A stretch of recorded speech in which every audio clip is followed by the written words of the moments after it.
엉간이들 지혜. 시끄러워서 구경할 수가 없잖아. 뭐라고? 너 지금 뭐라고 했어? 동네 공원 벤치 앞 장기판 위로 날카로운 정적이 흘렀습니다. 젊은 여성의 목소리였지만 묘한 긴장감을 일으켰어요. 황당하다는 표정으로 정장 차림의 조폭들이 돌아보고 장기판의 할아버지들마저 눈이 휘둥그레졌습니다.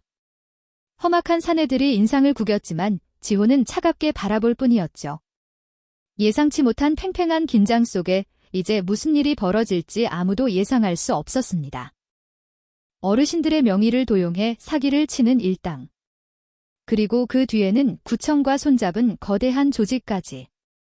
조용히 담배나 건네며 살고 싶었을 뿐인 전직 707 특임대 윤지호 팀장의 묵직한 반격이 지금 시작됩니다. 드라마 시작 전 구독과 좋아요 부탁드립니다. 어디서 듣고 계신지 댓글 남겨주시면 힘차게 인사드리겠습니다.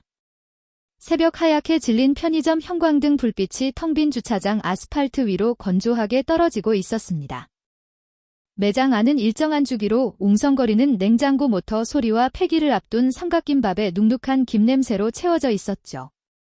지호는 진열대에 늘어선 캔 커피의 바코드를 정면으로 맞추며 열을 정돈하고 있었습니다. 밀리미터 단위의 오차도 허용하지 않는 편의점 알바생에게는 전혀 필요 없는 과도하게 정밀한 손놀림이었어요. 그때 진열대 맨 위 칸에 아슬아슬하게 놓여있던 묵직한 유리 음료수병 하나가 바닥을 향해 곤두박질 쳤습니다. 깨지기 직전의 찰나, 지호의 마른 손이 뱀처럼 허공을 갈랐습니다.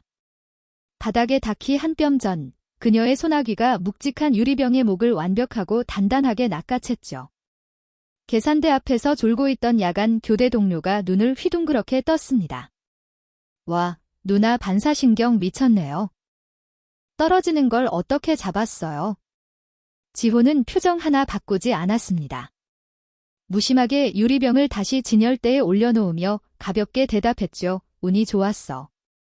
그녀의 왼쪽 가슴에는 윤지호라는 이름이 또렷하게 적힌 플라스틱 명찰이 매달려 있었습니다. 카운터 아래에는 요가 해부학 교재가 펼쳐져 있었죠. 사람의 몸을 유연하게 풀고 호흡을 다스리는 법을 배우기 시작한 지 반년째였습니다. 아침. 밤새도록 거리를 배회하던 어둠이 걷히고 창밖으로 푸르스름한 봄날의 새벽빛이 스며들기 시작했습니다. 지호가 포스기 앞을 정리하며 짧은 한숨을 뱉어낼 때였어요. 정각 편의점 자동문이 열리는 경쾌한 알림음이 울렸습니다. 지호는 고개를 들지 않고도 누가 들어왔는지 단번에 알 수 있었습니다. 매일 아침 교대 직전 시간에 1분의 오차도 없이 들어오는 유일한 손님, 최성민 영감이었습니다. 소매 끝이 해졌지만 먼지 하나 없이 깔끔하게 다려진 야은 베이지색 봄 점퍼. 영감의 걸음걸이는 서두르는 법 없이 언제나 정중하고 차분했습니다. 그는 카운터 앞으로 다가와 빳빳한 1,000원짜리 지폐 4장과 500원짜리 동전 하나를 미리 준비해 소리 없이 내려놓았죠. 지호는 묻지도 않고 늘 피우는 그 담배 하나를 꺼내 밀어주었습니다. 오늘도 수고했어요. 윤학생. 명찰에는 분명 윤지호라고 적혀 있었지만 영감은 늘 그녀를 윤학생이라 불렀습니다. 영감은 담배를 점퍼 안주머니에 챙겨 넣으며 낮고 정중한 목소리로 짧게 인사를 건넸어요. 지호는 가볍게 머리를 숙이며 인사했습니다. 감사합니다. 안녕히 가세요. 딱 10초. 카운터 위로 동전이 놓이는 소리와 짧은 인사가 오가는 이 찰나의 순간. 대화다운 대화 한 번 나눈 적 없지만 매일 아침 반복되는 이 규칙적인 10초가 세상과 단절된 지호에게 남은 유일하고도 온기 있는 인간관계였습니다. 아침 교대를 마친 지호가 편의점을 나섰습니다. 코끝을 스치는 공기는 선선했지만 겨울의 날선 추위는 사라진 지 오래였죠. 벚꽃이 피기 직전에 물오른 나뭇가지 사이로 옅은 아침 안개가 내려앉아 있었습니다. 지호는 검은색 캡모자를 눈썹까지 푹 눌러 쓴 채 가벼운 바람막이 주머니에 두 손을 찔러 넣고 걷기 시작했습니다. 퇴근길 동선은 늘 같았습니다. 낡은 빌라촌으로 이어지는 오르막길 초입, 작은 동네 공원을 가로지르는 길이었죠. 공원 입구에는 구청에서 달아놓은 커다란 현수막 하나가 봄바람에 펄럭이고 있었습니다. 성호구청과 함께하는 어르신 디지털 포용 사업, 스마트폰 교체 지원. 흔해 빠진 관공서의 문구, 지호는 현수막 아래를 무심하게 지나쳤습니다. 그녀의 시선이 머문 곳은 공원 안쪽 커다란 느티나무 아래였죠. 그곳에는 낡은 나무 벤치를 가운데 두고 얇은 등산복 차림의 노인들이 오손도손 모여 있었습니다. 그들 한가운데 놓인 것은 손때가 묻어 반질반질해진 나무 장기판이었어요. 그리고 벤치 한 구석에는 아침에 편의점을 다녀갔던 성민 영감이 허리를 꼿꼿하게 편 채 대국을 지켜보고 있었습니다. 지호는 매일 아침 퇴근길마다 이 벤치 앞을 지나갔습니다. 하지만 단 한 번도 걸음을 멈춘 적은 없었죠. 누구와도 섞이는 것을 피하며 유령처럼 살아가는 그녀였습니다. 하지만 오늘은 달랐습니다. 아따, 거기를 막으면 어떡해? 막아 길이 막혔잖아. 가만히 있어 봐에 다 생각이 있어서 두는 거니까 조용히 좀 해. 노인들의 짜잘짜잘한 훈수 소리가 공원의 서늘한 공기를 훈훈하게 데우고 있었습니다. 평소라면 곁눈질도 주지 않고 지나쳤을 그 벤치 앞에 지호는 두 발을 멈추고 섰습니다. 시선은 벤치 위 낡은 장기판을 향해 있었죠. 지호의 머릿속에서 조각난 나무알들이 놓인 그 좁은 판이 순식간에 하나의 치열한 전술 지도로 재구성되기 시작했습니다. 우측 측면 방어선 붕괴, 중앙포의 화력 분산, 상대의 루트 차단. 과거 대테러 진압작전에서 수없이 짜냈던 기동 전술의 흐름이 낡은 장기판 위로 고스란히 겹쳐졌습니다. 지호의 시선이 장기판의 치명적인 틈새를 집요하게 쫓고 있을 때였어요. 윤학생, 장기 둘 줄 아나 보네. 조용한 목소리에 지호가 고개를 들었습니다. 어느새 대국을 지켜보던 성민 영감이 지호를 쳐다보고 있었죠. 점퍼 주머니에 두 손을 넣은 영감의 눈빛은 매일 아침 편의점 카운터 앞에서 마주쳤을 때처럼 차분하고 정중했습니다. 지호가 짧게 머뭇거리다 대답했습니다. 조금 압니다. 그럼 이리 와서 한 수 더 봐.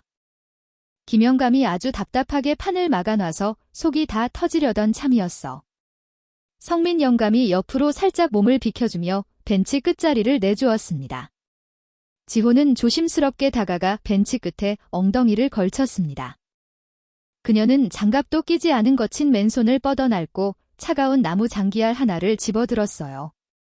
머릿속으로 계산해 두었던 완벽한 퇴로 차단과 포위망 구축의 한 수. 지호의 손끝이 장기판 위로 짧고 간결하게 움직였습니다.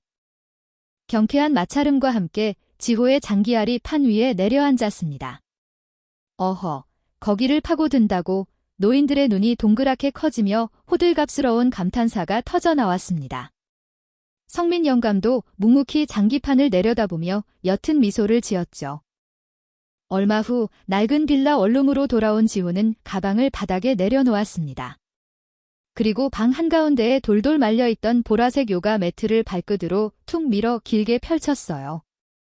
지호는 매트 정중앙에 가부좌를 틀고 앉아 눈을 감았습니다. 거칠었던 손바닥이 부드럽고 푹신한 매트의 표면을 천천히 쓸어내렸죠. 좁은 창문 틈새로 스며든 옅은 봄빛 햇살이 규칙적으로 오르내리는 지호의 어깨 위로 조용히 내려앉고 있었습니다. 며칠 뒤 아침, 벚꽃 봉우리가 옅은 분홍빛을 터뜨리기 시작한 동네 공원이었습니다.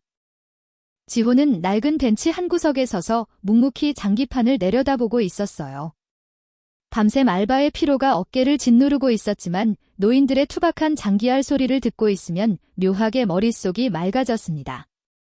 성민 영감이 허리를 꼿꼿하게 편 채로 훈수를 두고 있었고 공원의 아침은 평화롭게 흘러가고 있었죠. 그 평온한 공기를 가르고 말끔한 정장 차림의 청년 셋이 다가왔습니다. 그들의 목에는 관공서 직원들이 매다는 파란색 사원증 목걸이가 걸려 있었어요. 가장 앞장선 남자는 왁스로 머리를 깔끔하게 넘긴 한동욱이었습니다.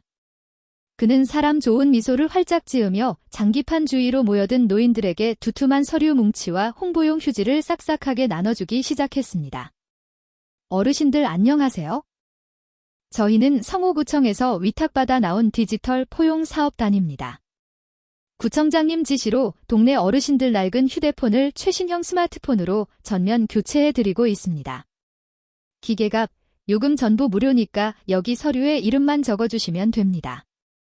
무료라는 말과 구청이라는 단어에 노인들의 눈이 흔들렸어요. 아이고, 마침 내 전화기가 고장나서 소리도 안 들렸는데 이거 진짜 나라에서 공짜로 바꿔주는 거예요?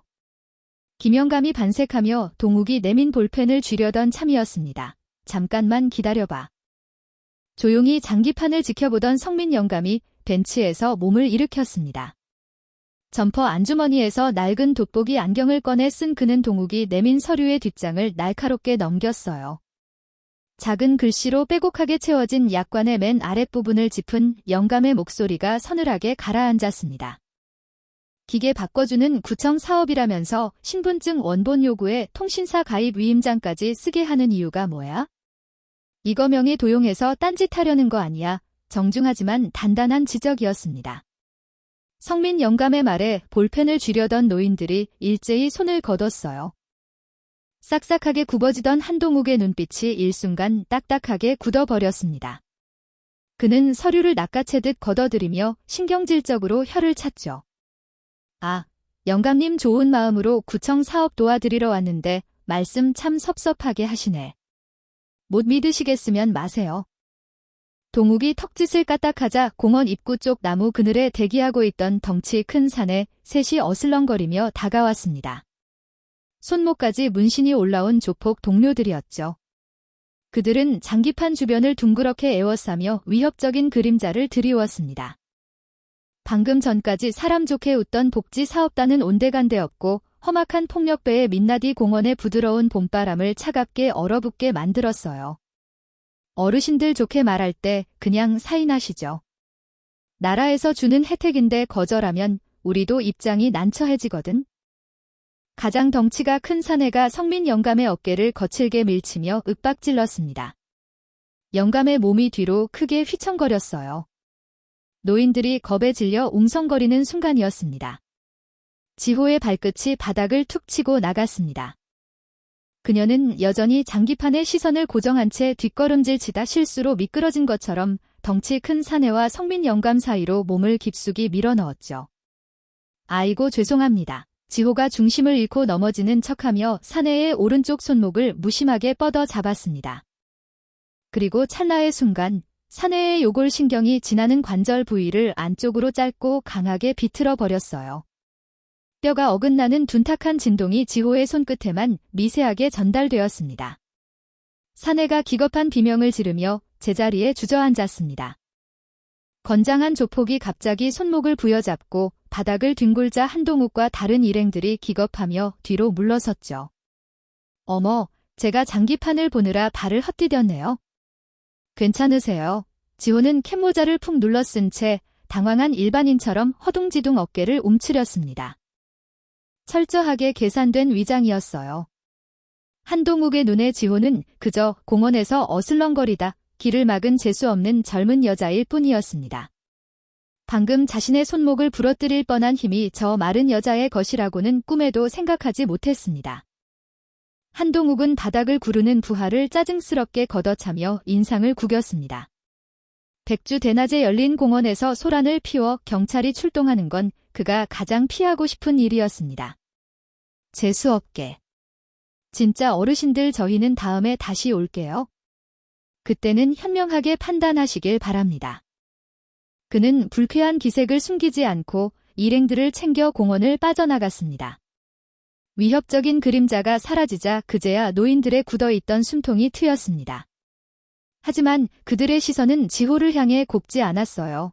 젊은 아가씨가 왜 굳이 끼어들어서 불을 질러. 저놈들 무서운 놈들인 거 안 보여? 김영감이 오히려 지호에게 핀잔을 주며 혀를 끌끌 찼습니다. 고마움보다는 앙심을 품은 자들이 다시 찾아올지도 모른다는 생존의 두려움이 앞선 것이었죠. 노인들은 서둘러 장기판을 쓸어 담고 뿔뿔이 흩어졌습니다. 지호는 변명하지 않고 묵묵히 벤치 앞에 서 있었습니다. 자신이 나설 때마다 사람들이 두려워하며 등을 돌리는 풍경은 군복을 벗고 세상에 숨어든 이후 늘 익숙하게 겪어왔던 패턴이었으니까요. 지호가 조용히 돌아서려는 찰나였습니다. 윤학생. 홀로 벤치에 남아있던 성민 영감이 지호를 불렀습니다. 그는 구겨진 점퍼깃을 정돈하며 낮고 차분한 목소리로 입을 열었죠. 고마웠어. 성민 영감은 탓하지도 캐묻지도 않았습니다. 그저 지호가 일부러 몸을 던져 자신과 노인들을 막아주었다는 사실 하나만을 조용히 짚어주었죠. 그 짧고 정중한 한마디가 지호의 낡은 바람막이 위로 내려앉은 봄빛살보다 조금 더 묵직하게 다가왔습니다. 며칠 뒤 오후, 벚꽃잎이 흩날리는 공원의 평화는 길지 않았습니다. 한동욱이 5-6명의 건장한 사내들을 이끌고 다시 나타났어요. 이번에는 관공서 직원을 흉내내던 파란색 목걸이도 사람 좋게 굽어지던 눈빛도 없었습니다. 그는 두꺼운 서류 뭉치를 벤치 위로 거칠게 툭 던졌습니다. 어르신들 좋게 말할 때 여기 도장들 찍으시죠? 나라에서 하는 일 자꾸 방해하시면 곤란합니다. 싸늘한 협박이 느티나무 아래로 무겁게 가라앉았어요. 노인들이 잔뜩 겁에 질려 서로의 눈치만 살피고 있을 때였습니다. 최성민 영감이 자리에서 꿋꿋하게 일어났습니다. 당신들 사기꾼인 거 다 알고 있어? 당장 나가지 않으면 경찰에 신고하겠네. 단호한 목소리였습니다. 한동욱의 턱관절이 미세하게 일그러졌죠. 그가 손짓을 하자 가장 덩치가 큰 사내가 성민 영감을 향해 거칠게 걸음을 옮겼습니다. 사내의 두꺼운 팔이 허공을 갈랐고 벤치 위에 놓여있던 낡은 장기판이 시멘트 바닥으로 처박혔어요. 나무 장기알들이 시멘트 바닥으로 사방으로 흩어지며 건조하고 날카로운 타여름을 냈습니다. 붉고 푸른 글씨가 적힌 나무 조각들이 흙먼지 위로 나뒹굴었죠. 노인들의 유일한 안식처이자 일상의 평화가 무참히 박살나는 소리였습니다. 벤치 주변의 공기가 순식간에 얼어붙었어요. 그 순간 벤치 구석에 조용히 앉아있던 윤지호가 천천히 몸을 일으켰습니다. 더 이상 장기를 구경하는 어설픈 동네 알바생의 모습이 아니었어요. 캔모자 아래로 가라앉은 서늘한 동공이 눈앞의 사내들을 정밀하게 훑어내기 시작했습니다. 지호는 길게 늘어선 나무 벤치들이 만드는 좁은 틈새로 걸음을 옮겼어요. 바닥에 고정된 벤치 사이의 간격은 성인 2명이 동시에 지나가기 힘든 비좁은 통로였습니다. 다수의 적을 1대1 상황으로 완벽하게 분리해내는 전술적 병목 지점이었죠. 가장 먼저 달려든 사내가 굵은 팔뚝을 크게 휘둘렀습니다. 지호는 고개를 가볍게 비켜 둔탁한 타격을 피했어요. 동시에 뻗어나온 사내의 팔목을 단단하게 낚아채고 요골과 척골이 교차하는 관절의 가동 범위를 역으로 짧게 꺾어버렸습니다. 뼈가 엇갈리는 둔탁한 진동과 함께 거구가 단 한 번에 저항도 하지 못한 채 시멘트 바닥으로 고꾸라졌어요. 다음 사내가 좁은 통로를 억지로 비집고 거칠게 다가왔습니다. 지호는 피하지 않고 오히려 반보 앞으로 깊숙이 파고들었죠. 그리고 사내의 무릎 뒤쪽, 체중을 지탱하는 오금인대를 정확하게 압박했습니다. 다리가 풀린 사내가 제자리에 주저앉자 지호는 곧바로 손날을 세워 쇄골하단 신경총을 짧게 내리쳤어요. 사내는 비명조차 지르지 못하고 그대로 기절했습니다. 이어지는 움직임은 감정이 철저히 배제된 기계처럼 정교하고 차가운 동작이었습니다. 좁은 벤치 사이를 유령처럼 미끄러지며 다가오는 사내들의 관절과 급소를 차례대로 해체해 나갔어요. 상대의 헛스윙을 역이용하여 어깨 탈구를 유도하고 팔꿈치로 경동맥을 정확히 압박하여 산소 공급을 차단했습니다. 피 한 방울 튀지 않는 기계적이고 압도적인 제압. 5-6명의 사내들이 시멘트 바닥에 엎어져 완전한 무력화 상태에 빠지기까지 걸린 시간은 채 30초가 되지 않았어요. 한동욱은 그 압도적인 광경을 벤치 뒤에서 조용히 지켜보고 있었습니다. 그의 눈빛은 도망치는 삼류건달의 것이 아니었어요. 물리적인 힘으로는 눈앞의 여자를 당장 이길 수 없다는 것을 빠르게 인정하는 지독하게 계산적인 포식자의 동공이었습니다. 한동욱은 바닥을 구르는 부하들을 챙기지도 않은 채 신속하게 공원 밖으로 몸을 피했습니다. 물리력이 통하지 않는다면 자신이 가진 진짜 무기인 행정과 제도에 더들짜서 돌아오겠다는 무언의 후퇴였어요. 잠시 후 요란한 사이렌 소리와 함께 경찰차가 공원 입구에 멈춰 섰습니다. 노인들은 안도의 숨을 내쉬었지만 상황은 전혀 엉뚱한 방향으로 흘러갔어요. 출동한 경찰들은 바닥에 엎어져 앓는 소리를 내는 사내들의 일방적인 진술만 들었습니다. 누가 보아도 조폭의 행색이었지만 제도는 결과적으로 다친 자들의 편을 드는 법이었죠. 경찰은 무표정한 얼굴로 멀쩡히 서 있는 지호를 향해 다가왔습니다. 당신 특수 폭행 피해자로 파출소까지 같이 가야겠습니다. 사람들을 이 지경으로 만들어 놓고 정당방위라고 우길 생각은 마십시오. 경찰의 차가운 통보에 노인들의 얼굴이 하얗게 질렸습니다. 지호가 조용히 노인들을 향해 고개를 돌렸어요. 자신들의 평화를 지켜준 유일한 사람이었지만 벤치 주변에 있던 노인들은 일제히 시선을 바닥으로 떨구었습니다. 지호에게 고마움을 느끼면서도 험악한 폭력배와 얽혀 경찰서에 불려가는 것을 극도로 두려워하는 늙고 지친 자들의 생존 본능이었죠. 침묵이라는 선하고 잔인한 외면이 공원의 공기를 무겁게 내리눌렀습니다. 지호가 아무 변명 없이 담담하게 경찰차를 향해 걸음을 옮기려던 그때였습니다. 이 학생은 아무 잘못이 없어. 저 사람들이 먼저 행패를 부리고 장기판을 엎은 거요. 최성민 영감이 경찰의 앞을 가로막으며 단호하게 나섰습니다. 얇은 봄 점퍼자락이 미세하게 떨리고 있었지만 그의 목소리만큼은 쇠덩이처럼 묵직하고 흔들림이 없었죠. 내가 같이 가서 모든 걸 빠짐없이 증언하겠네. 내 두 눈으로 똑똑히 봤으니까. 모두가 고개를 숙인 텅 빈 공원. 그곳에 홀로 남아 자신을 변호하는 정중한 노인의 모습이 지호의 시야에 가득 찼습니다. 봄바람에 흩날리는 벚꽃잎들이 성민 영감의 꼿꼿한 어깨 위로 조용히 내려앉고 있었어요. 그것이 며칠 뒤 영감에게 닥쳐올 가장 외롭고 잔인한 비극의 서막을 내리는 순간이라는 것을 지호는 아직 알지 못했습니다. 파출소의 차가운 철제 의자.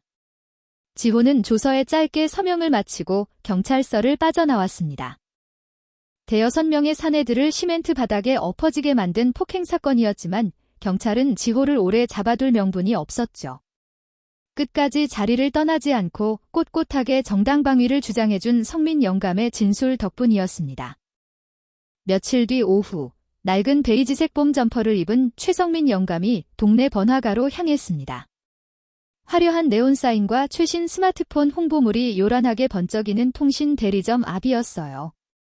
한동욱이 공원에서 노인들에게 나눠주었던 전단지 속 바로 그 주소였습니다. 영감은 주저없이 유리문을 열고 안으로 들어섰습니다. 매장 안쪽 카운터에 비스듬히 기대어 스마트폰을 들여다보던 한동욱이 고개를 들었죠. 영감은 흔들림 없는 단호한 목소리로 입을 열었습니다. 우리 동네 어르신들한테 사기치지 마. 당장 그 서류들 다 없던 일로 돌려놔. 한동욱의 입꼬리가 비틀리며 조롱 섞인 허둥거림이 터져나왔습니다. 그는 귀찮은 파리를 쫓듯 턱짓을 까딱했어요. 그러자 매장 안쪽 굳게 닫혀있던 뒷방문이 열리며 목에 문신을 한 건장한 사내가 어슬렁거리며 걸어 나왔습니다. 사내는 다짜고짜 영감의 마른 어깨를 거칠게 움켜쥐고 대리점 밖으로 밀어붙였어요. 냄새나는 노인네가 어디서 영업방해를 하고 지랄이야. 당장 안 꺼져. 거친 손길에 짐짝처럼 떠밀린 성민 영감의 낡은 구두가 대리점 앞 화강암 대리석 계단 끝에서 헛디뎠습니다. 중심을 잃은 영감의 앙상한 몸이 속절없이 허공을 갈랐죠. 계단 아래로 굴러떨어지는 둔탁하고 끔찍한 파열음. 낡은 봄 점퍼가 차가운 시멘트 바닥에 웅크려진 채 미동조차 하지 않았습니다. 뼈마디가 무너져 내린 치명적인 고관절 골절이었습니다. 요란한 사이렌 소리와 함께 영감이 응급실로 실려갔다는 소식을 듣고 지호는 곧바로 관할 경찰서로 향했습니다. 상해 혐의로 고소장을 내밀었지만 돌아온 것은 차갑고 건조한 서류상의 활자와 무기력한 대답뿐이었죠. CCTV 영상 다 돌려봤습니다. 할아버지가 자발적으로 매장에 찾아가서 직원이랑 실랑이를 벌이다가 본인 발이 꼬여서 계단에서 넘어진 사고예요. 직원이 직접적으로 주먹을 휘두르거나 발로 찬 건 없습니다. 폭행으로 엮기 힘들어요. 경찰의 모니터 속에는 영감이 계단에서 우연히 굴러떨어지는 장면만이 악의적으로 잘려 반복 재생되고 있었습니다. 지호는 턱을 악물고 성호구청 복지과에 전화를 걸었습니다. 하지만 수학이 넘어 공무원의 목소리 역시 기계의 오디오 안내처럼 뻣뻣하고 건조했어요. 어르신 디지털 포용 사업은 구청에서 정식으로 위탁 협약을 맺고 진행하는 정상적인 복지 사업입니다. 강제로 서명하게 한 증거가 없으면 저희도 개입할 권한이 없습니다. 어르신들이 직접 자발적으로 위임장에 사인하신 거잖아요.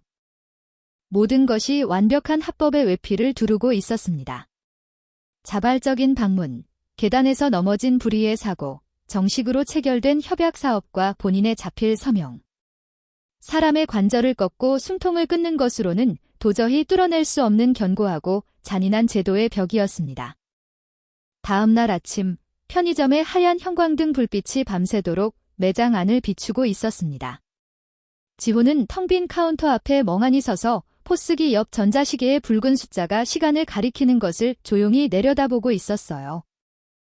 밤새 거리를 짓누르던 어둠이 서서히 걷히고 유리문 너머로 푸르스름한 봄날의 아침이 밝아오고 있었습니다. 시간은 잔인할 만큼 규칙적으로 흘러갔습니다.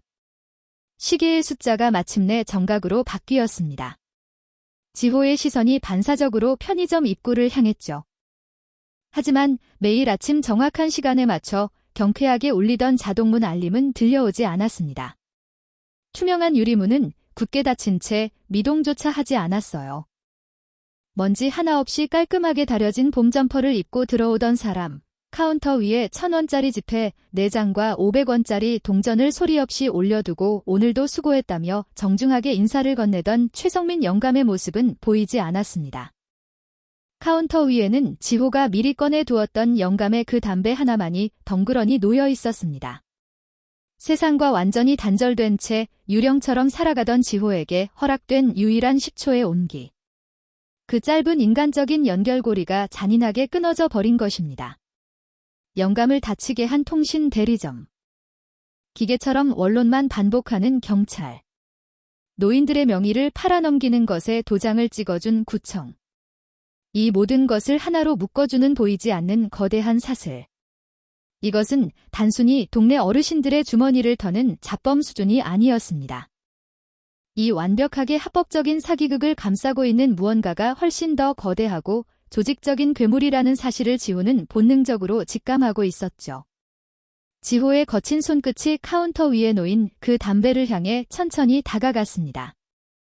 그리고 차가운 비닐 포장지가 구겨지며 바스락거릴 정도로 단단하고 묵직하게 그 작은 상자를 꽉 움켜쥐었습니다. 며칠 뒤 오후였습니다. 지호는 편의점 퇴근길에 공원을 지나치지 않고 병원 쪽으로 발걸음을 돌렸어요. 평소에는 단 한 번도 걸어본 적 없는 길이었습니다. 병원 로비에 들어서자 하얀 형광등 불빛이 눈을 찔렀어요. 접수대 직원에게 병실 번호를 묻는 자신의 목소리가 낯설게 느껴졌습니다. 지호는 굳게 닫힌 커튼 틈새를 지나 비좁은 병상 옆에 조용히 섰어요. 소독약과 낡은 린넨 냄새가 뒤섞인 병실의 공기는 무겁고 탁하게 가라앉아 있었습니다. 규칙적으로 울리는 수액기계의 전자음만이 건조하게 방 안을 맴돌았죠. 하얀 환자복을 입은 최성민 영감은 침대에 비스듬히 누워 있었습니다. 얇은 이불 밖으로 드러난 마른 골반 주변으로 부서진 고관절을 단단하게 고정하는 두꺼운 의료용 보조기가 무겁게 채워져 있었어요. 비좁은 철제 탁자 위에는 뜯어지지 않은 그 담배 하나가 덩그러니 놓여 있었습니다. 영감이 편의점에 오지 않았던 그날 아침 지호가 텅 빈 카운터 위에 꺼내 두었던 바로 그 담배 상자였습니다. 매일 아침 정확하게 맞물려 돌아가던 일상의 톱니바퀴가 잔인하게 끊어져 버렸다는 증거였죠. 여기까지 뭐 하러 왔어? 윤학생. 내 발이 꼬여서 칠칠치 못하게 넘어진 건데? 성민 영감은 픽이 없는 거친 입술을 달며 옅은 미소를 지어 보였습니다. 뼈가 무너져 내리는 고통 속에서도 그는 억울함을 토로하거나 남을 탓하지 않았어요. 여전히 단정하고 예의 바른 어투였습니다.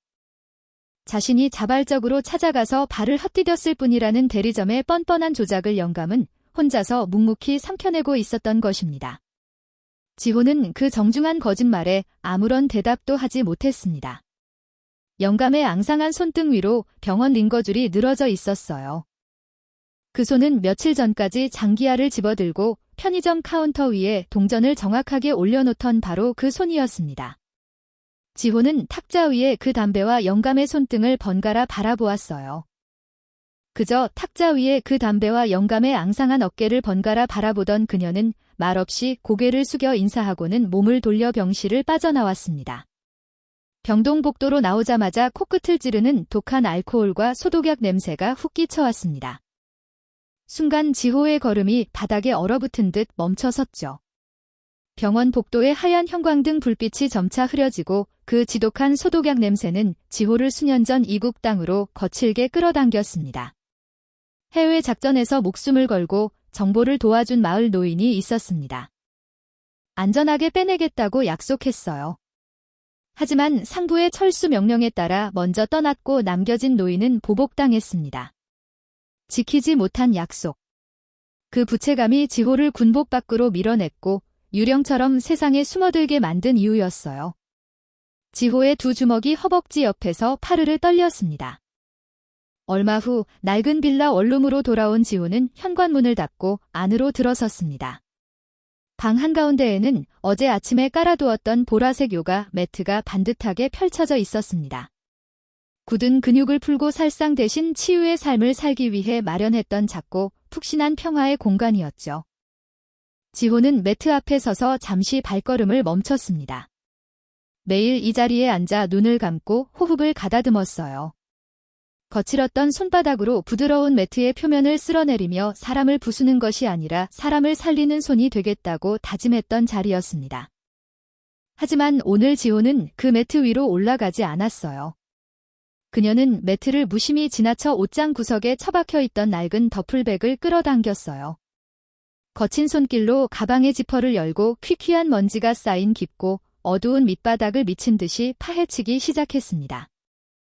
구겨진 옷가지들을 걷어내자 가방 가장 깊숙한 곳에서 무언가 손끝에 툭 걸렸습니다. 지호의 손가락이 그것을 단단히 움켜쥐고 천천히 밖으로 끄집어냈어요. 찰그락, 짤랑. 짧고 건조한 금속 마찰음이 고요한 원룸의 공기를 갈랐습니다. 은빛의 얇은 쇠구슬에 매달린 두 개의 낡은 금속판. 지호가 불명예스럽게 제대하던 날 유일하게 군에 반납하지 않고 숨겨나왔던 자신의 군번줄이었습니다. 가방 밑바닥에 오랫동안 잠들어 있던 금속의 표면은 소름이 돋을 만큼 차가웠습니다. 요가 매트의 부드러운 감촉과는 완전히 다른 무자비하고 건조한 질감이었죠. 금속판 표면에는 가방 밑바닥의 먼지가 엉겨붙어 있었어요. 지호가 엄지손가락으로 먼지를 천천히 닦아냈습니다. 그 아래로 각인된 이름과 번호가 드러났지만 지호는 읽지 않았어요. 읽지 않아도 손끝이 기억하는 글자들이었습니다. 지호는 허공에 매달린 군번줄을 손바닥으로 꽉 감싸 쥐었습니다.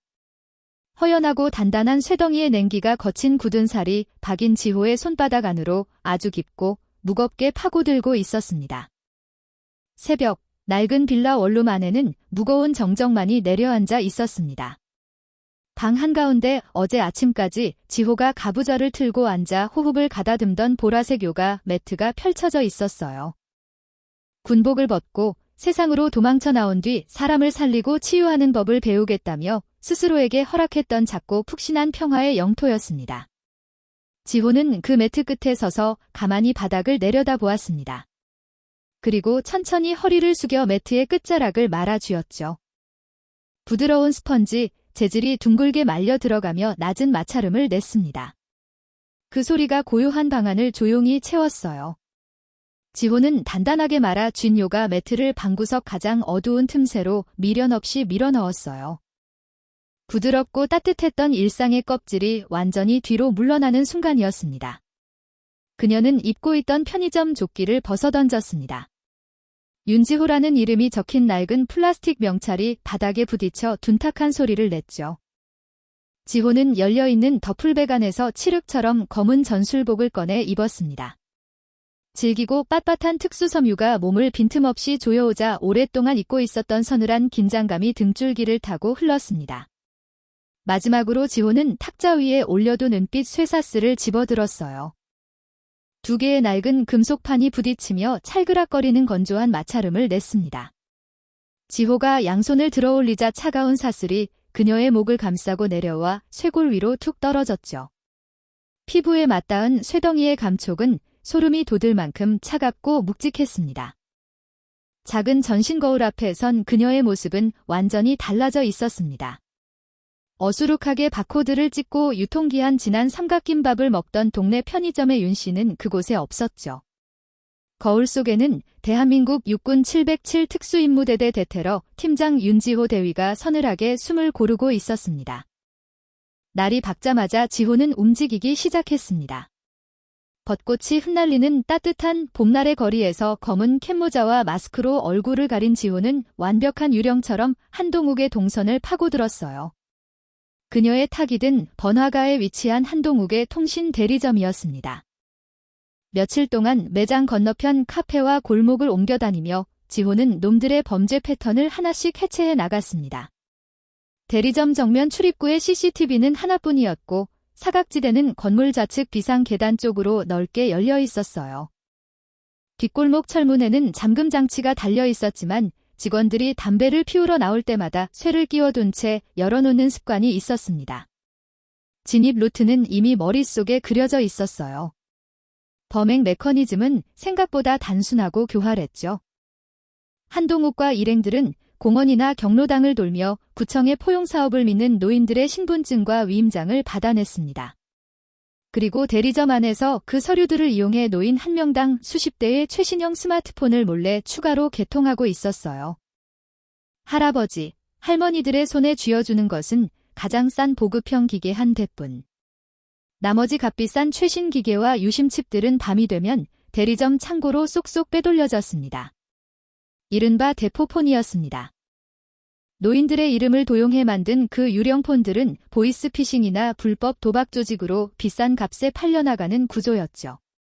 모든 서류에는 노인들의 자발적인 서명과 도장이 찍혀 있었습니다. 하지만 서류의 벽이 아무리 견고해도 돈의 흐름은 숨길 수 없었습니다. 지호는 대리점에서 빠져나가는 택배 박스의 수량과 매장 뒤편에 정기적으로 드나드는 검은 승합차의 번호판을 꼼꼼히 기록해 두었어요. 택배가 나가는 요일과 승합차가 오는 요일이 정확히 일치했습니다.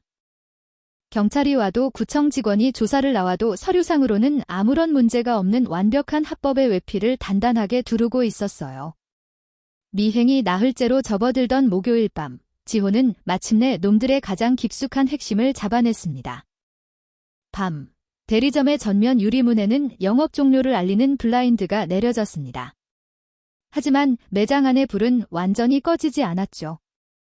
한동욱을 비롯해 공원에서 성민 영감을 위협했던 목의 문신을 한 조폭들이 셔터가 내려진 대리점 뒷골목의 철문으로 하나둘씩 모여들기 시작했습니다. 매주 특정 요일에 열리는 은밀한 주간 회의였습니다. 그들은 대리점 안쪽 창문 하나 없는 밀폐된 뒷방에 모여 일주일치 대포폰 판매 수익을 정산하고 있었습니다.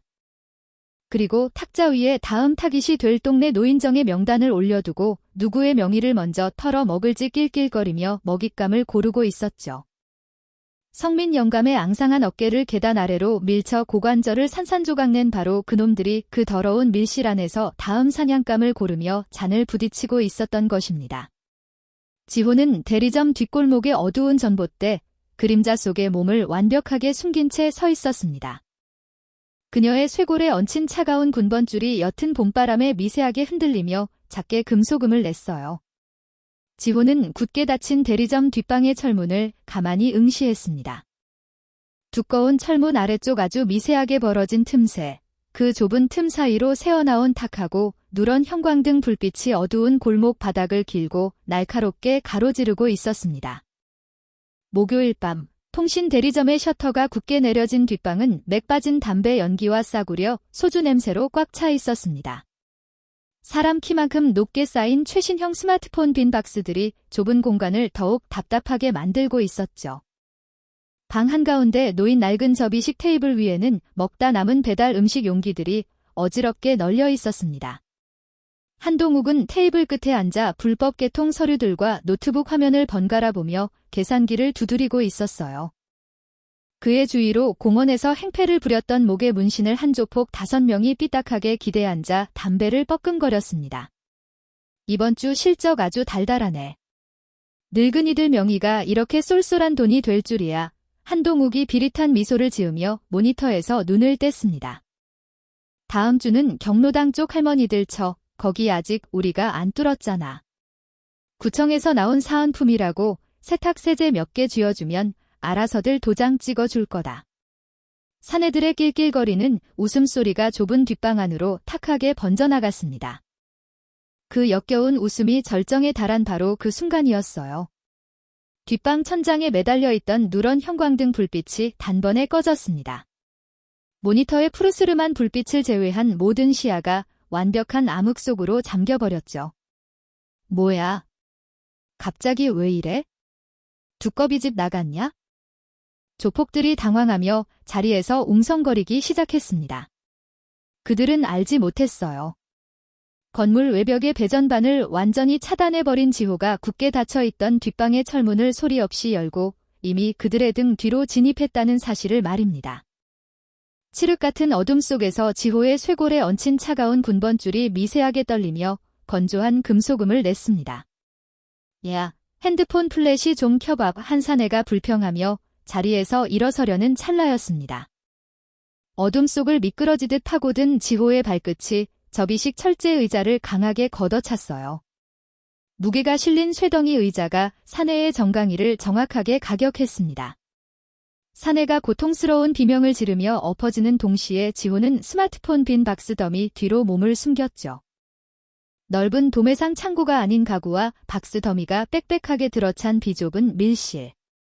이토록 좁고 답답한 공간은 지호에게 오히려 가장 완벽한 전술적 무기였습니다. 허둥대는 두 번째 사내의 등 뒤로 다가간 지호는 손날로 그의 경동맥을 짧고 강하게 내리쳤습니다. 뇌로 가는 혈류가 차단된 사내가 짐짝처럼 무너져 내렸어요.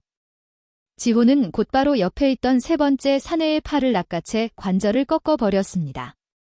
뼈가 어긋나는 둔탁한 소리와 함께 사내의 상체가 테이블 위로 처박혔습니다. 먹다 남은 소주병들이 바닥으로 요란하게 쏟아져 내리며 박살이 났죠. 상황을 파악한 남은 두 명이 주먹을 휘두르며 어둠 속을 향해 달려들었습니다. 지호는 테이블 아래로 몸을 낮춰 둔탁한 타격을 피했어요. 그리고 용수철처럼 튀어오르며 한 명의 명치를 무릎으로 무자비하게 가격했습니다. 숨이 막힌 사내가 바닥을 구르며 헐떡이는 사이 마지막 남은 사내의 오금 인대를 걷어차 무릎을 꿇리고는 쇄골 하단 신경을 압박해 기절시켰습니다. 5명의 건장한 사내들이 바닥에 엎어져 완전한 제압 상태에 빠지기까지 걸린 시간은 채 1분이 되지 않았어요. 어둠 속에서 한동욱의 거친 숨소리만이 들려왔습니다. 그는 테이블 밑에 쪼그려 앉은 채 덜덜 떨리는 손으로 스마트폰의 손전등 기능을 켰죠. 하얗고 가느다란 불빛이 바닥을 뒹구는 부하들의 참혹한 몰골을 차례대로 비추었습니다. 그리고 마침내 불빛의 끝에 칠흑 같은 전술복을 입고 서 있는 지호의 서늘한 그림자가 닿았습니다. 살려주세요. 제가 안 그랬습니다. 저는 그냥 위에서 시키는 대로 심부름만 한 겁니다. 한동욱은 작은 휴대폰 불빛 뒤에 비겁하게 몸을 숨긴 채 겁먹은 짐승처럼 벌벌 떨며 뒷걸음질 쳤습니다.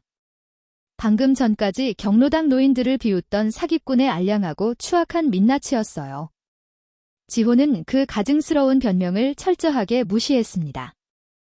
그녀의 목표는 꼬리 자르기에 불과한 삼류 사기꾼의 목줄이 아니었으니까요. 지호는 테이블 위를 밝히고 있는 한동욱의 노트북과 불법 개통 서류 뭉치를 단숨에 낚아챘습니다. 화면에는 한동욱이 채 닫지 못한 엑셀 파일과 메신저 창이 선명하게 떠 있었습니다. 지호의 차가운 시선이 모니터의 활자들을 빠르게 훑어내렸어요. 노인들의 명의로 수천 대씩 개통된 대포폰의 일련 번호와 유통 경로, 그리고 이 거대한 사기극의 검은 돈이 최종적으로 모여드는 하나의 이름. 박재현. 전국의 수백 개 매장을 거느린 거대 통신 대리점 체인의 대표였습니다. 그것이 끝이 아니었습니다. 노트북 폴더 안에는 성호구청 복지과 공무원이 동네 노인들의 생계 수당 명단과 개인정보를 통째로 넘긴 거래 내역이 고스란히 들어있었죠. 심지어 구청장이 직접 어르신 디지털 포용 사업이라는 이름으로 이 사기극의 공식 후원 명의를 내어준 직인이 찍힌 공문 파일까지 발견되었습니다. 단순히 동네 어르신들의 쌈짓돈을 노린 동네 양아치 무리가 아니었어요. 대리점 대표의 끝없는 탐욕과 복지 공무원의 타락, 그리고 구청장의 무기명이 하나의 거대한 사슬로 완벽하게 엮인 조직적인 범죄였습니다. 지호는 턱을 악물며 노트북 화면을 거칠게 닫았습니다. 기기가 닫히는 둔탁한 소리가 밀실 안을 무겁게 울렸습니다. 그녀는 확보한 서류와 노트북을 전술 가방에 쑤셔 넣고 쓰러진 사내들을 뒤로 한 채 대리점의 뒷문을 빠져나왔습니다. 서늘한 봄의 공기가 땀에 젖은 이마를 차갑게 식히고 지나갔어요. 지호의 묵직한 발걸음은 며칠 전 성민 영감과 장기를 두었던 낡은 동네 공원 입구로 향했습니다. 아무도 없는 텅 빈 공원. 그 입구의 거대한 가로등 아래에는 구청에서 내건 커다란 현수막이 걸려 있었죠. 성호구청과 함께하는 어르신 디지털 포용 사업, 스마트폰 교체 지원. 처음 이 공원을 지나가던 아침 지호가 무심코 스쳐 지나갔던 바로 그 흔해 빠진 관공서의 문구였습니다. 하지만 지금 그 번듯한 글자들은 세상에서 가장 역겹고 소름 끼치는 위선의 상징으로 지호의 눈앞에 다가와 있었습니다. 노인들을 돕는다는 그 다정한 현수막 뒤에서 합법의 탈을 쓴 권력자들이 노인들의 피와 살을 발라먹고 있었던 것입니다. 지호는 가방끈을 꽉 움켜쥔 채 허공에 매달린 그 가증스러운 천 조각을 조용히 올려다보았습니다. 어두운 밤바람 아래 현수막의 끝자락만이 매운 봄바람에 이리저리 찢기듯 펄럭이며 요란하고 건조한 마찰음을 내고 있었습니다. 대리점 뒷방을 초토화시킨 다음 날 아침, 한동욱의 찌질한 복수나 깡패들의 물리적인 습격은 없었습니다. 대신 훨씬 더 교활하고 숨막히는 반격이 지호의 낡은 원룸 문을 두드렸죠.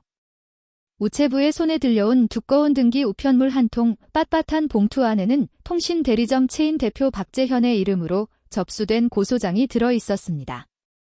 제목은 특수상해 및 영업방해. 밀실에서 벌어졌던 그들의 불법적인 정산과 흉악한 모의는 서류상에서 철저하게 지워져 있었어요. 오직 지호가 침입한 사업장에 무단 침입해 직원들을 폭행한 피해자로 둔갑해 있었습니다.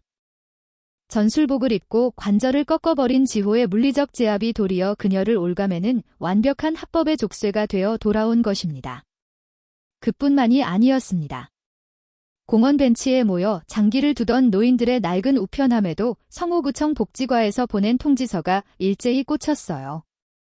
기초노령연금 및 취약계층 주거지원금 재심사 안내. 당장 이번 주까지 까다로운 소명 서류를 보완하지 않으면 다음 달부터 모든 수당이 중단된다는 내용이었습니다. 벼랑 끝에서 하루하루를 버티는 노인들에게 그것은 사형 선고나 다름없는 행정폭력이었죠. 그뿐만이 아니었습니다. 지역 맘카페와 인터넷 커뮤니티에는 편의점 야간 알바를 하는 수상한 여자가 노인들을 선동해서 구청의 정상적인 복지 사업을 방해하고 있다는 악의적인 게시글들이 조직적으로 도배되기 시작했어요. 주먹 한 번 휘두르지 않고 상대의 숨통을 완벽하게 조여오는 거대하고 촘촘한 제도의 그물이었습니다. 그리고 가장 잔인하고 비열한 결정타는 병상에 누워있는 성민 영감을 향했습니다. 인적이 드문 늦은 오후, 정회가 병동의 목에 문신을 한 건장한 사내가 영감의 병실 문을 열고 조용히 안을 들여다보았습니다. 사내는 영감의 침상 곁으로 다가가지도 손가락 하나 건드리지도 않았죠. 그저 열린 병실 문턱에 비스듬히 기댄 채 부러진 고관절에 무거운 보조기를 차고 누워있는 영감을 향해 낮고 건조하게 한마디를 던졌을 뿐입니다.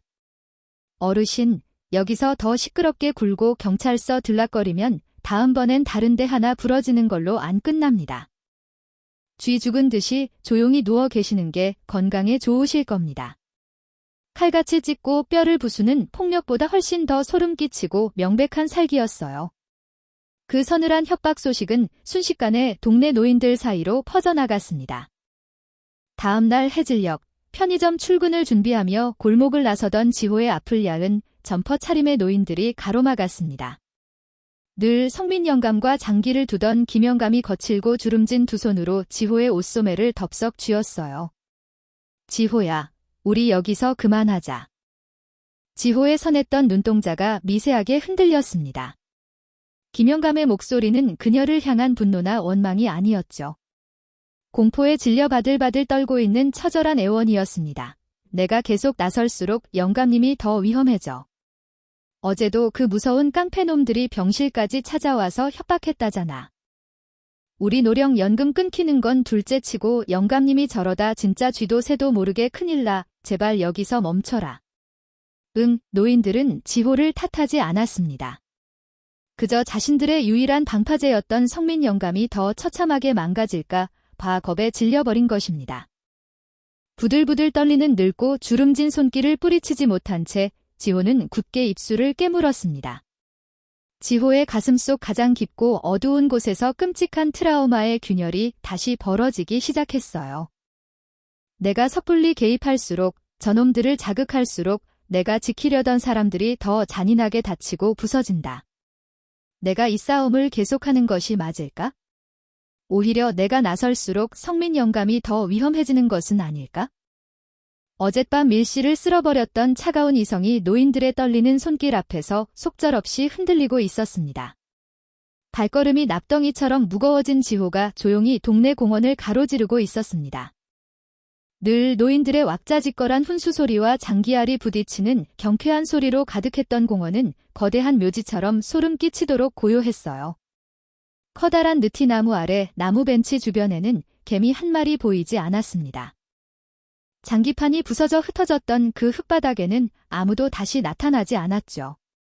지호의 시선이 벤치의 한쪽 구석에 조용히 머물렀습니다. 매일 아침 편의점 카운터에 동전을 올려놓고 낮에는 허리를 꼿꼿하게 편 채 정중하게 장기판을 내려다보던 성민 영감의 자리. 주인을 잃고 덩그러니 남겨진 그 텅 빈 나무 벤치 위로 붉고 서늘한 저녁 햇살만이 비스듬하고 길게 내려앉고 있었습니다. 며칠 뒤 지호는 편의점장에게 낡은 플라스틱 명찰과 짧은 사직서를 함께 내밀었습니다. 점장은 굳은 얼굴로 아무것도 묻지 않았죠.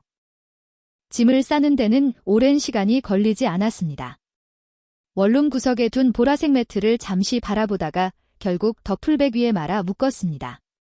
다시 펼칠 날이 올지는 알 수 없었어요. 낡은 더플백 하나를 어깨에 맨 지호는 미련 없이 문을 닫고 나섰습니다.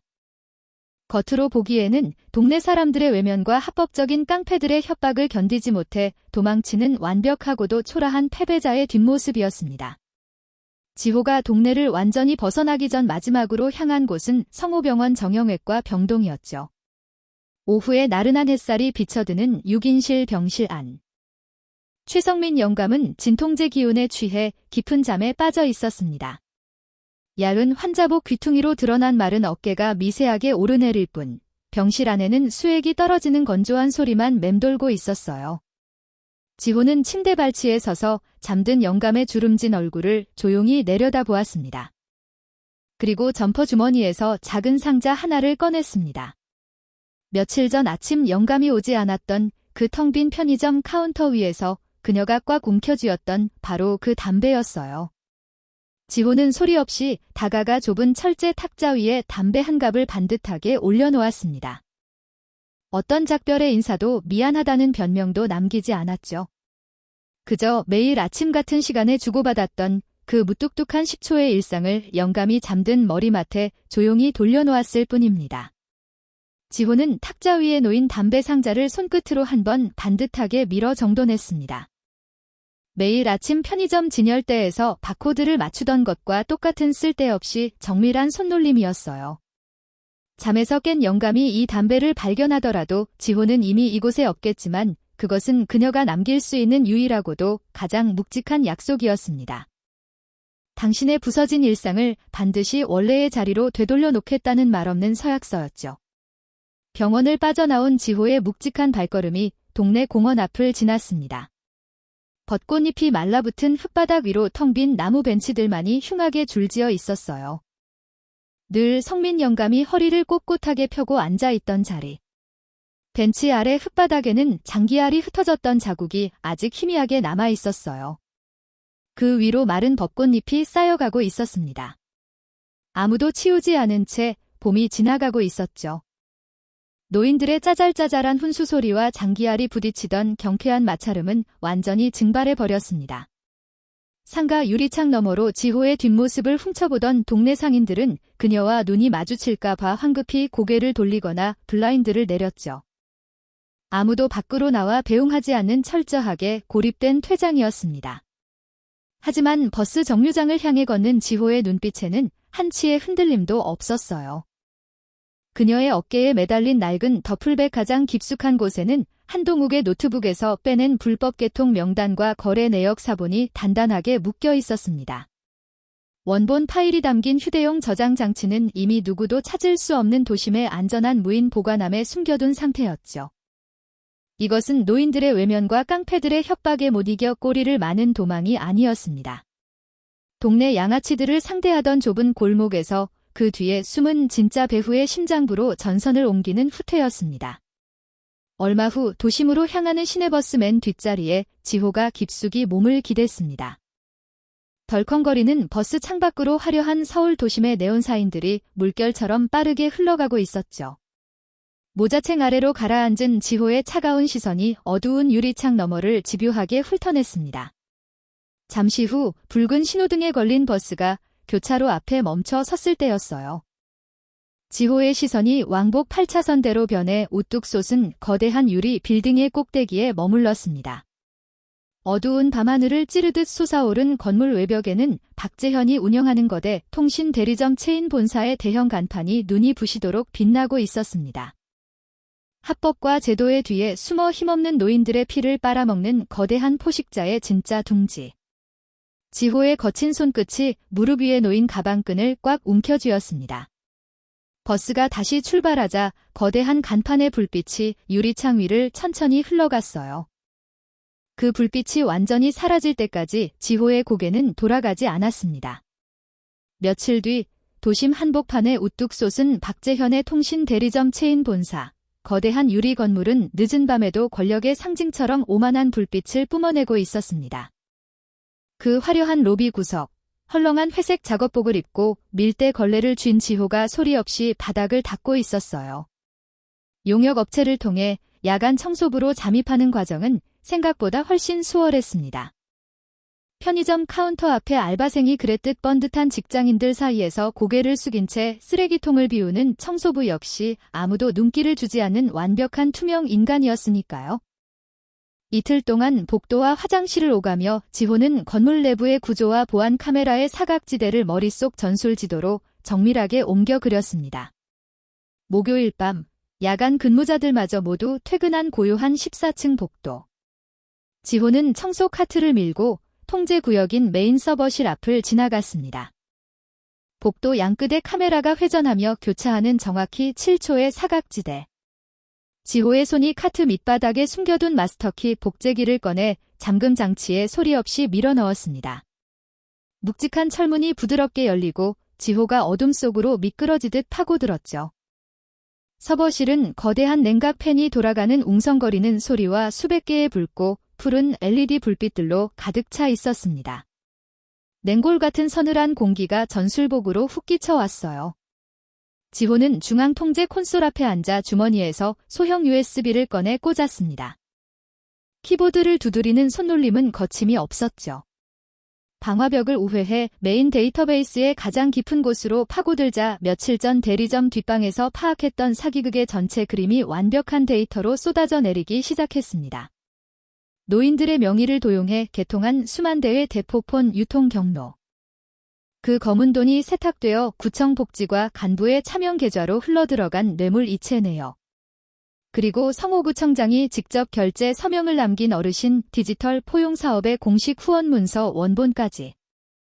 대리점 직원과 타락한 복지 공무원 그리고 위선적인 정치인이 하나로 엮인 조직적 범죄의 민낯이었습니다. 지호는 주저없이 모든 파일을 단숨에 복사했어요. 그리고 가장 중요한 마지막 작업이 남아 있었습니다. 노인들에게 지급된 보급형 스마트폰들을 중앙에서 관리하는 고객 제어 서버에 접근했습니다.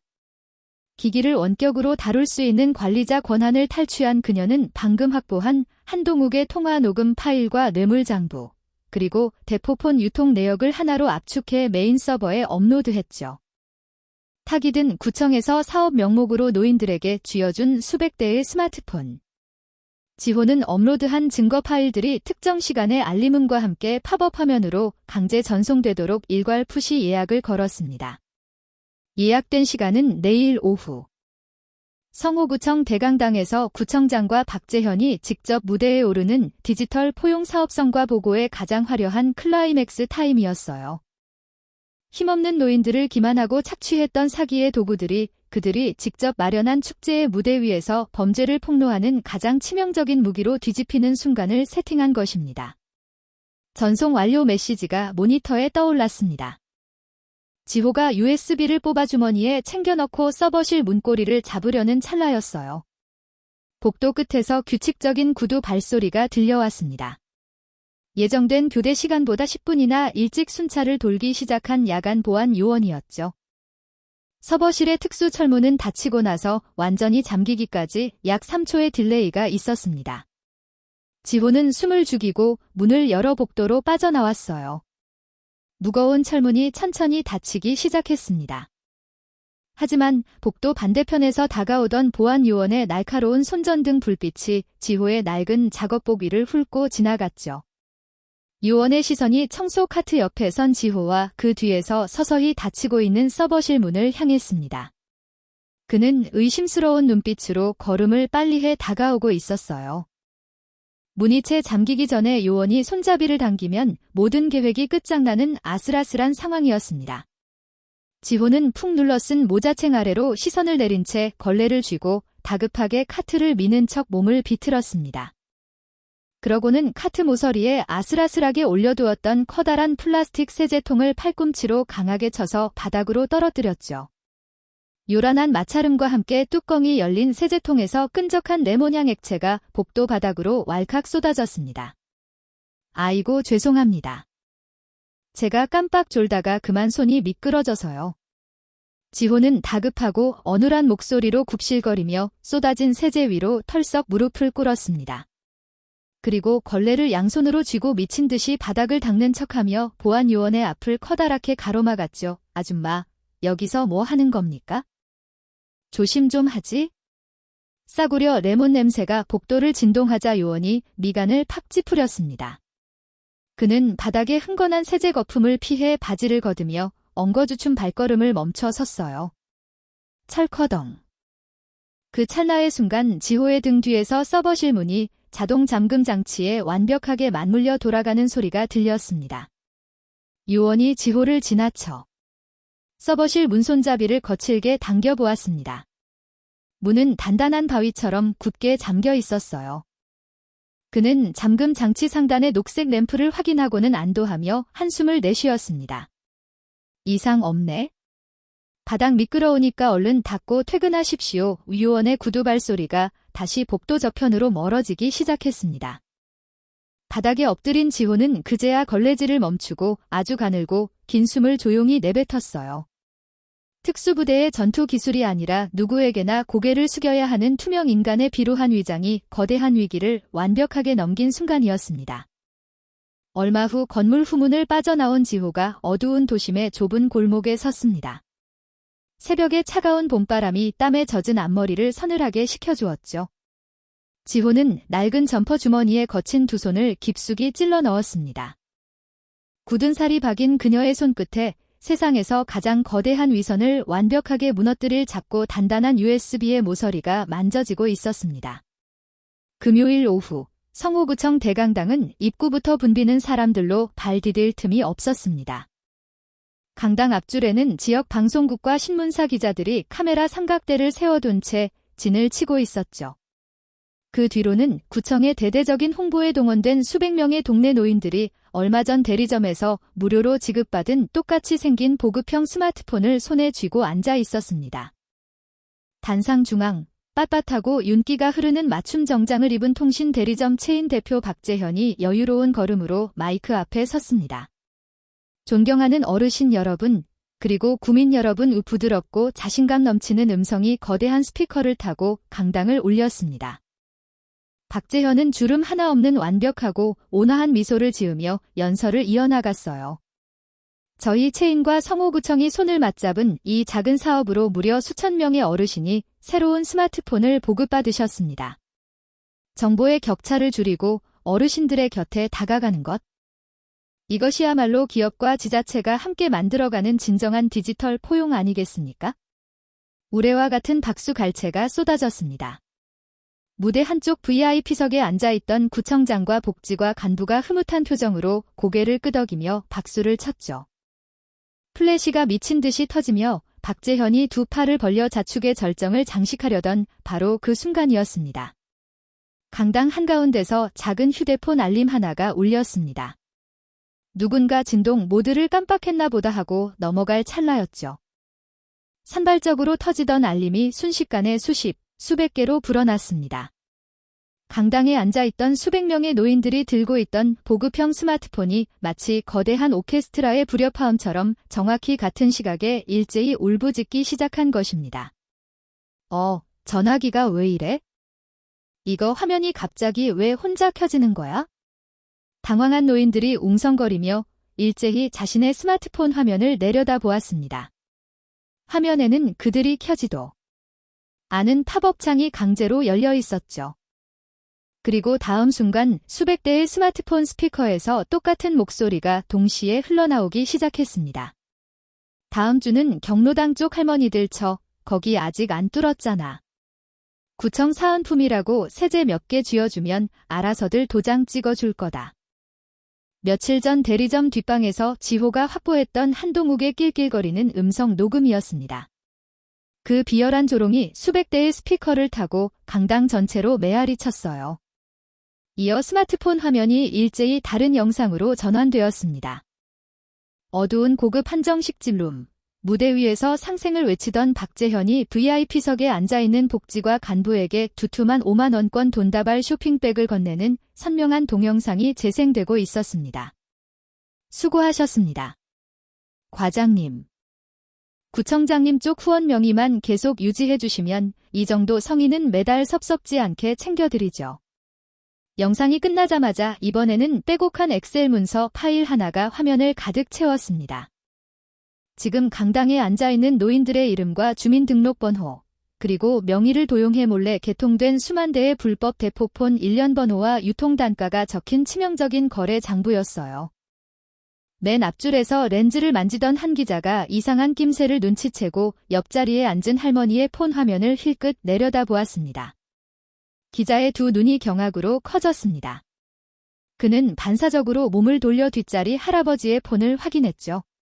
똑같은 뇌물 영상과 장부가 떠 있었습니다.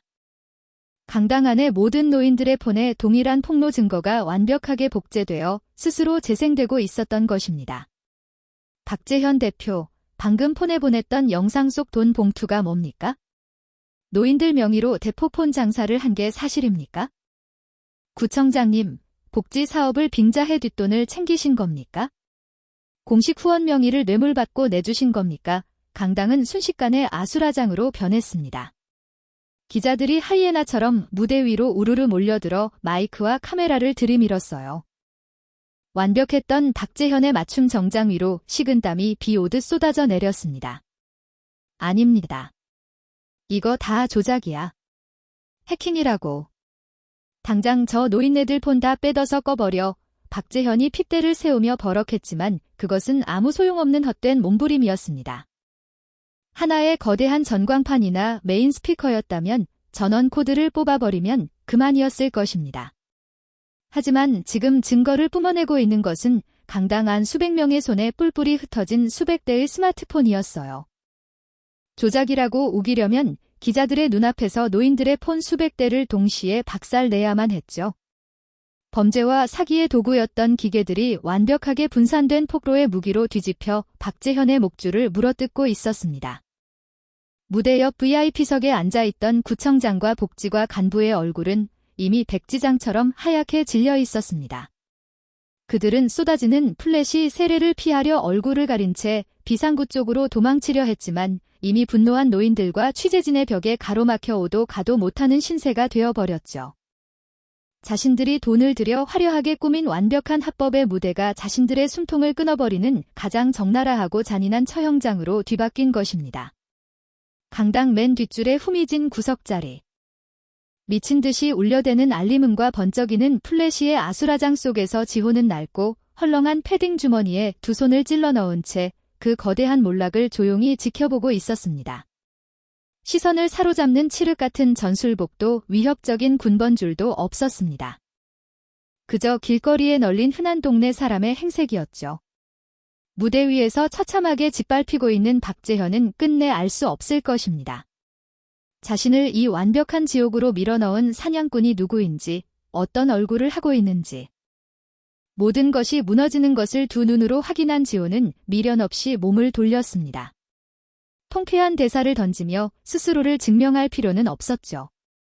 며칠 전 새벽 건물 서버실을 유령처럼 빠져나왔던 것처럼 지호는 육중한 강당의 뒷문을 소리 없이 열고 밖으로 나섰습니다. 무거운 철문이 등 뒤로 천천히 닫히며 강당 안의 요란한 소음들을 완벽하게 집어삼켰습니다. 서늘하고 맑은 오후의 공기가 조용히 걸음을 옮기는 지호의 뺨을 스치고 지나갔습니다. 폭로 다음 날 아침, 거대한 사기극의 결말은 뉴스 속보의 건조한 활자처럼 빠르고 자비 없이 들이닥쳤습니다. 성호구청 대강당에서 벌어졌던 전대미문의 폭로극은 하룻밤 사이에 전국적인 게이트로 번져나갔어요. 가장 먼저 수갑을 찬 것은 통신 대리점 체인 대표 박재현이었습니다. 불과 어제까지만 해도 완벽한 합법의 울타리 뒤에 숨어 여유로운 미소를 짓던 그였죠. 하지만 수많은 취재진의 카메라 앞에서 헝클어진 머리로 차가운 쇠고랑을 찬 채 호송차에 오르는 그의 모습은 비참하기 짝이 없었습니다. 경찰 수사관들이 대리점 뒷방을 들이닥쳤을 때 한동욱은 캐리어에 현금 다발과 여권을 쑤셔 넣으며 도망칠 궁리를 하고 있었습니다. 하지만 그 역시 뒷덜미를 잡힌 채 바닥에 처박히며 체포되었어요. 꼬리 자르기는 애초에 불가능했습니다. 수백 대의 스마트폰에서 동시에 터져나온 뇌물장부와 음성 녹음은 너무나 명백하고 거대한 증거였으니까요. 노인들의 명부를 팔아넘겼던 복지과 공무원은 검찰청 조사실로 압송되었고 뒷돈을 챙기며 사업을 방관한 성호구청장은 뇌물수수 및 직권남용 혐의로 즉각 직위 해제되었습니다. 대리점 대표, 복지 공무원, 구청장으로 이어지던 사슬이 도미노처럼 무너져 내리는 순간이었어요. 어르신들의 숨통을 조르던 합법적인 족쇄들도 일제히 풀려나갔습니다. 노인들의 명의를 도용해 거미줄처럼 얽혀있던 수만 개의 불법 대포폰 회선이 통신사에 의해 전량 직권 해지되었어요. 다음 달이면 어김없이 날아올 예정이었던 수백만 원의 통신비 청구서와 위약금 고지서들은 모두 백지화되었습니다. 제도의 이름으로 가해졌던 서늘한 폭력이 마침내 제자리를 찾은 것입니다. 그로부터 며칠 뒤 성호병원 정형외과 병동의 좁은 입구로 익숙한 얼굴이 걸어 나왔습니다. 먼지 하나 없이 깔끔하게 다려진 베이지색 봄 점퍼를 입은 최성민 영감이었습니다. 산산조각 났던 고관절에는 단단한 철심이 박혀 있었고 그의 오른손은 뭉툭한 나무 지팡이를 꽉 쥐고 있었어요. 한 걸음을 뗄 때마다 이마에 미세한 식은땀이 맺히고 얕은 신음이 새어나올 정도로 힘겨운 보행이었습니다.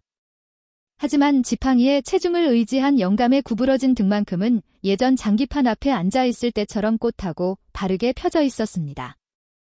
지독한 소독약 냄새가 나던 병원 문을 나선 영감이 가장 먼저 발길을 돌린 곳은 집이나 매일 아침 들르던 편의점이 아니었어요. 택시를 타고 동네 초입에 내린 그는 익숙한 빌라촌 오르막길을 향해 천천히 걸음을 옮겼습니다. 따뜻한 봄바람이 영감의 해진 점퍼 자락을 부드럽게 스치고 지나갔죠. 그가 거친 숨을 몰아쉬며 도착한 곳은 동네 한가운데 자리 잡은 작은 공원이었습니다. 공원 입구에 걸려있던 디지털 포용 사업 현수막은 이미 철거된 뒤였습니다. 영감은 텅 빈 허공 아래를 지나 느티나무 아래의 낡은 나무 벤치로 다가갔습니다. 조폭들의 행패 이후 오랫동안 아무도 찾지 않아 차갑게 식어있던 자리. 지호가 도망치듯 동네를 떠나던 날 저녁, 붉은 햇살만이 쓸쓸하게 내리고 있던 바로 그 빈 벤치였어요. 성민 영감은 지팡이를 옆에 기대어 두고 차가운 나무 벤치 위로 조심스럽게 몸을 뉘어 앉았습니다. 익숙한 나무의 거친 촉감이 야은 바지를 뚫고 전해졌죠. 그는 점퍼 주머니에 손을 넣어 작은 종이 상자 하나를 꺼냈습니다. 지호가 말없이 병실 탁자 위에 올려두고 떠났던 극악 담배였습니다.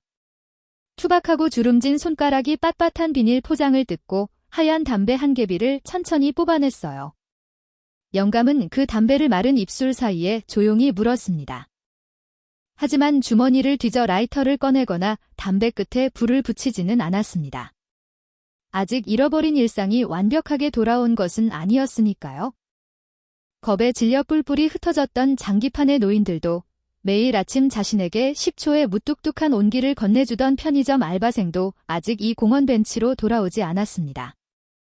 성민 영감은 불이 붙지 않은 하얀 담배를 입에 문 채 두 손을 무릎 위에 단정하게 올려두고 텅 빈 공원의 앞길을 묵묵히 응시하고 있었습니다.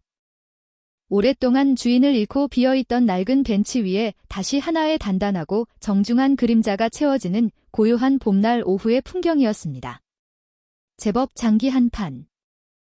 며칠 뒤 봄 햇살이 제법 따뜻하게 내려앉은 동네 공원 느티나무 아래 낡은 벤치에는 최성민 영감 혼자 조용히 앉아 있었어요. 철심을 박은 고관절 때문에 그의 곁에는 뭉툭한 나무 지팡이가 비스듬히 세워져 있었죠. 영감은 아무 말 없이 텅 빈 벤치의 반대쪽 끝을 가만히 응시하고 있었습니다. 얼마 지나지 않아 공원 입구 쪽에서 바스락거리는 발소리가 들려왔습니다. 얇은 등산복 차림의 김영감이 머뭇거리며 다가오고 있었어요.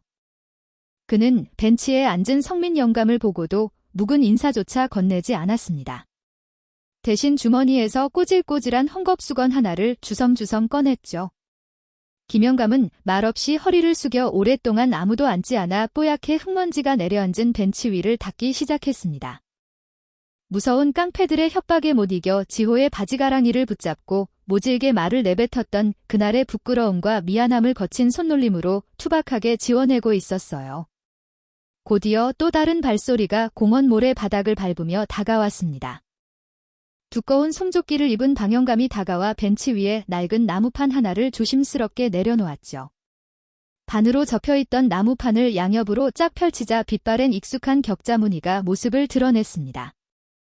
며칠 전 한동욱의 부하들이 거칠게 밀쳐 시멘트 바닥으로 처박혔던 바로 그 장기판이었습니다. 바닥에 나뒹굴던 장기판과 나무알들을 누군가 말없이 주워 담아 부서진 모서리를 투명 테이프로 칭칭 감아 소중하게 보관하고 있었던 것입니다. 방영감은 검은 비닐봉지 안에서 붉고 푸른 글씨가 적힌 나무알들을 한 움큼 꺼냈습니다. 그리고 장기판의 교차점 위에 하나하나 아주 정성스럽게 제자리를 찾아 올려놓기 시작했죠.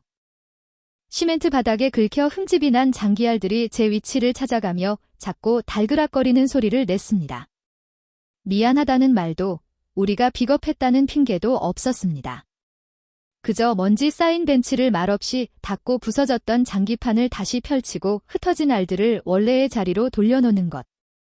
평생을 거칠고 무뚝뚝하게 살아온 이 늙은 사내들이 할 수 있는 가장 처절하고도 진심 어린 참회의 방식이었어요. 모든 장기알이 제자리를 찾고 노인들이 벤치 주변으로 둥그렇게 모여 앉았을 때였습니다. 공원 어귀에 익숙한 인형이 나타났어요. 검은 캡모자를 푹 눌러쓰고 헐렁한 바람막이 주머니에 두 손을 찔러 넣은 지호였습니다. 장기판을 내려다보던 노인들의 어깨가 일순간 움찔하며 굳어졌습니다. 그들의 주름진 시선이 허공에서 미세하게 흔들리며 지호의 눈치를 살폈지만 아무도 감히 먼저 입을 열어 그녀를 부르지 못했죠. 무거운 침묵이 벚꽃이 흩날리는 공원의 공기를 묵직하게 짓누르고 있었습니다. 그때 벤치 끝에 앉아있던 최성민 영감이 고개를 들었습니다. 그는 옆에 세워둔 지팡이를 한번 고쳐쥐고는 벤치 중앙에 놓인 장기판을 툭턱짓으로 가리켰습니다. 영감의 차분하고 정중한 목소리가 공원의 정적을 갈랐어요. 윤학생, 이리 와서 한판 두자.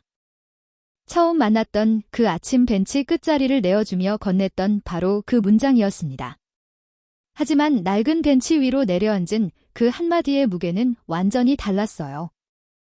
도망치지 않고 홀로 거대한 깡패들과 제도의 벽을 부수고 돌아온 상처 입은 전사를 향한 가장 묵직한 용서이자 다정한 감사의 인사였습니다. 지호는 공원 입구에 가만히 서서 노인들과 장기판을 번갈아 바라보았습니다. 그리고 굳게 다물려 있던 입술을 미세하게 풀며 천천히 걸음을 옮겨 벤치 끝자리에 조심스럽게 엉덩이를 걸쳤습니다. 지호의 거칠고 마른 손끝이 장기판 위로 뻗어나가 반질반질하게 손때가 묻은 나무 장기알 하나를 가볍게 집어들었어요. 탁! 지호의 장기알이 경쾌한 마찰음과 함께 나무판 위에 내려앉았습니다.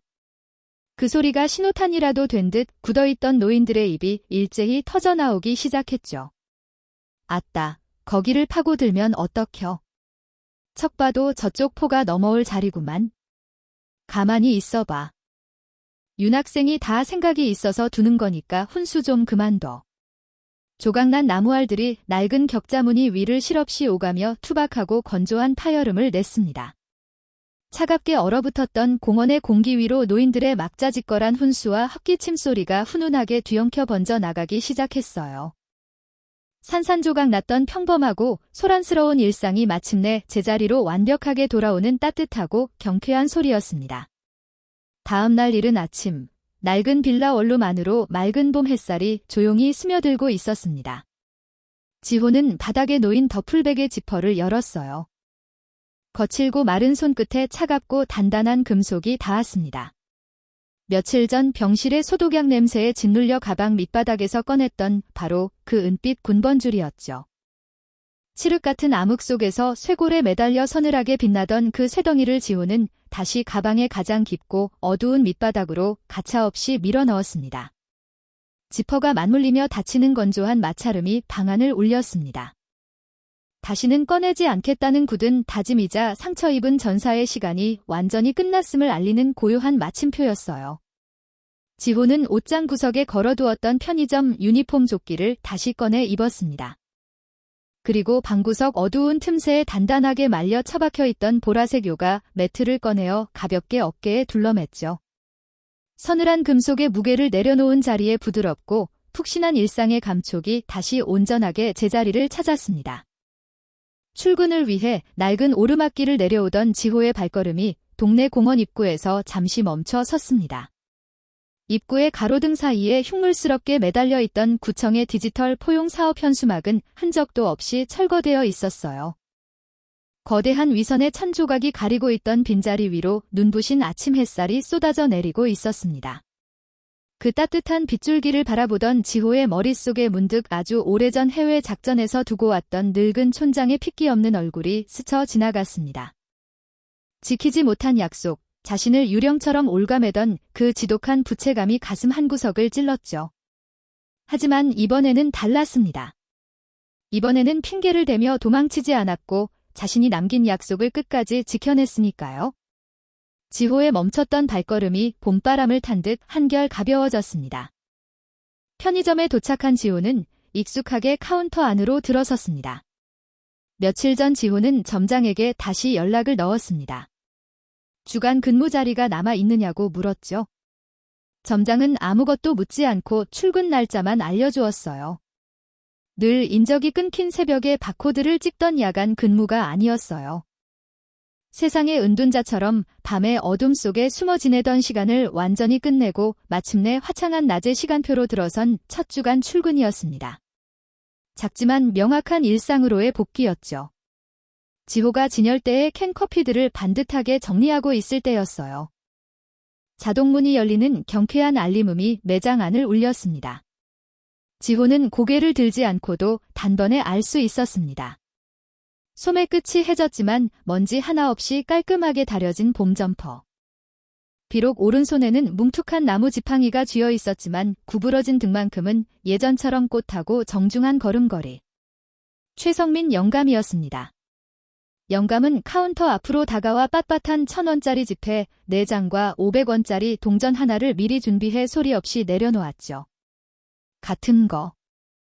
짧고 투박한 영감의 한마디. 지호는 아무것도 묻지 않고 카운터 아래에서 그 담배 하나를 꺼내 밀어주었습니다. 처음 만났던 그 아침과 똑같은 담배, 똑같은 동작이었어요. 영감은 익숙하게 담배를 점퍼 안주머니에 챙겨 넣으며 낮고 차분한 목소리로 인사를 건넸습니다.